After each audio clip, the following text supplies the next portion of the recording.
एका वराने माझ्या भरताला राज्य द्या, तरी वाईट वाटलं नाही.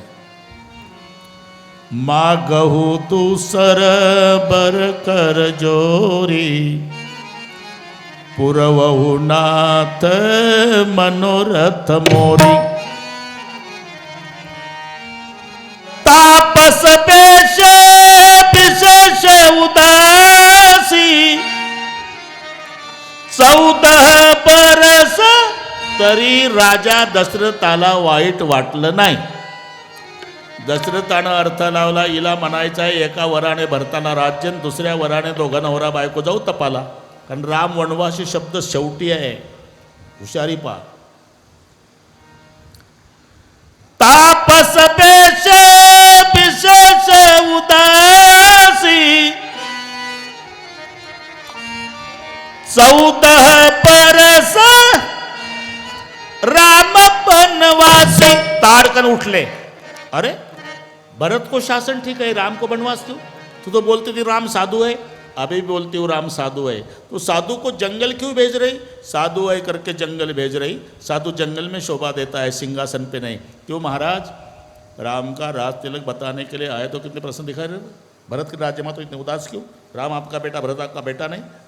कौशल्या आपकी रानी मुझे क्या बाजार से खरीद कर लाए? ठीक है, दुनिया को कहूँगी रघुकुल झूठा. खबरदार कहीं कुल के बारे में कुछ बोली, जबान ये भी सुनो.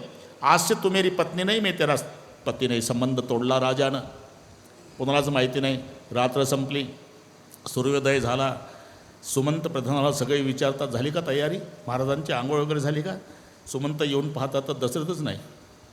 अनुमान केलं कैकेयीच्या महाली असावे. आणि सुमंत प्रधान जेव्हा कैकेयीच्या महाली आले, पुढचं दृश्य पाहिलं. जमिनीवर पडलेला राजा, मुकुट बाजूला, डोळे मिटलेले, ज्याच्या लेकाचा राज्याभिषेक आहे.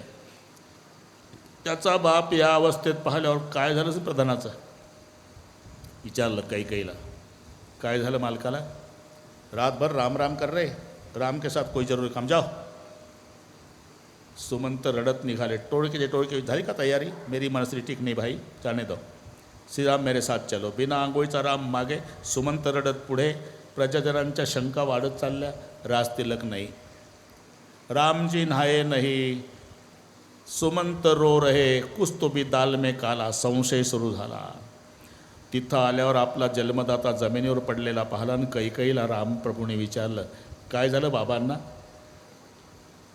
पूर्वीचे 2 वर, एका वराने राज्य मागितलं भरतासाठी, आणि 1 वर 14 वर्षाचा वनवास तुझ्यासाठी. काय झालं असेल? जननी तू जननी भई, एवढे प्रसन्न झाले राम. तू माझी खरी जननी आहे. वास्तविक रामाची जननी कौशल्या आहे. पण रामाला म्हणायचं आहे, रामाचा जन्म कौशल्येपासून झाला ग आई, पण रामायणाचा जन्म तुझ्यापासून झाला. तू माझी खरी जननी. आणि 14 वर्षाचा वनवास काय योग आणून दिला आई. आतापर्यंत साधू संत ऋषीमुनी मदत मागायला यायचे नगरात. आता तुझा राम 14 वर्षे प्रत्येकाच्या झोपड्यात जाऊन सेवा करणार आहे. रामचंद्र वनवासात जातात ही वार्ता कळाली. फुलवाती आरतीतल्या विजल्या, पाय घासून रांगोळ्या मिटल्या, सगळी रडारड सुरू झाली. कौशल्या माईकडे राम आले. कौशल्या रात्रभर जागी होती. रामा, अजून आंघोळ नाही केली? तुझे वडील रागावतील माझ्यावर. तुझा राज्याभिषेक आहे, मी राजमाता होणार आहे. त्या प्रसादाच्या टोपल्या बघ, ते बघ हार, त्या मोत्याच्या माळी, तो मुकुट, तो तुझा पोशाख. जा लवकर तयार हो. आई, आज कळलं मला की माझ्या बापासारखा उदार बाप जगात कोणाला मिळाला नसेल. म्हणजे बाबांना वाटलं असेल ना ग आई, अयोध्येचं राज्य रामाला मर्यादित आहे. ज्या राज्याला मर्यादा नाही असं अमर्याद वनवासाचं राज्य माझ्या उदार बापानं मला दिलं आहे. आणि मग माय कौशल्या धाय मोकळून रडू लागली. आई 14 साल जल्दी गुजर जाएगे. सीता माईला कळालं. येऊ नको, राम म्हणाले, तू नाजूक आहे.